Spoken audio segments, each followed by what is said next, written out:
எல்லாருக்கும் இது தெரியும், இது வால்வோ கார். இது ஒரு Sweden car. So Swedish manufacture தான் இந்த காரை செய்கிறது. ஸோ இமேஜின் பண்ணி பாருங்க, நீங்கள் இன்றைக்கு வீட்டை விட்டு இறங்கக்க முதல் நான் உங்களுக்கு வந்து சொல்கிறேன், இந்த காரை நீங்கள் ரோட்டில் ஒவ்வொரு தரக்காம் பார்க்கும்போது வந்து நான் உங்களுக்கு $100 தர்றேன்ட்டு. ஸோ நீங்களும் வந்து ட்ராவல் பண்ணி கொண்டு கேட்க எங்கிறா இந்த வால்வோ கார், எங்கிறா இந்த வால்வோ கார்ண்டு உங்களோட கண் மட்டும் இல்லை, மைண்ட் மட்டும் இல்லை, எல்லா உணர்ச்சியிலும் வந்து இந்த வால்வோ காரையே தேடிக்கொண்டிருக்கும். அதே சமயம் வந்து இமேஜின் நான் அந்த $100 சேலஞ்ச் உங்களுக்கு தெரியலையா, நீங்கள் இந்த கார் மேபி நோட்டீஸ் பண்ணவே மாட்டீங்க.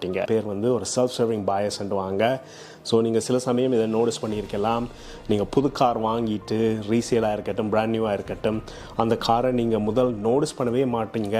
as soon as நீங்கள் வாங்கின பிறகு எங்கே பார்த்தாலும் என்னடா இது, எங்கே பார்த்தாலும் நான் ஒரு காரே லைக் தெரியுதுன்ட்டு ஒரு இது வரும். ஏன்டா அப்போ தான் உங்களோட கான்ஷியஸ் மைண்ட் வந்து நோட்டீஸ் பண்ண தொடங்கும். ஸோ இதை மாதிரி தான் வந்து வாழ்க்கையில் எல்லாம் நீங்கள் வந்து ஒரு தாட்டையோ இல்லாட்டி ஒரு பிலீஃபையோ நீங்கள் ஸ்ட்ராங்காக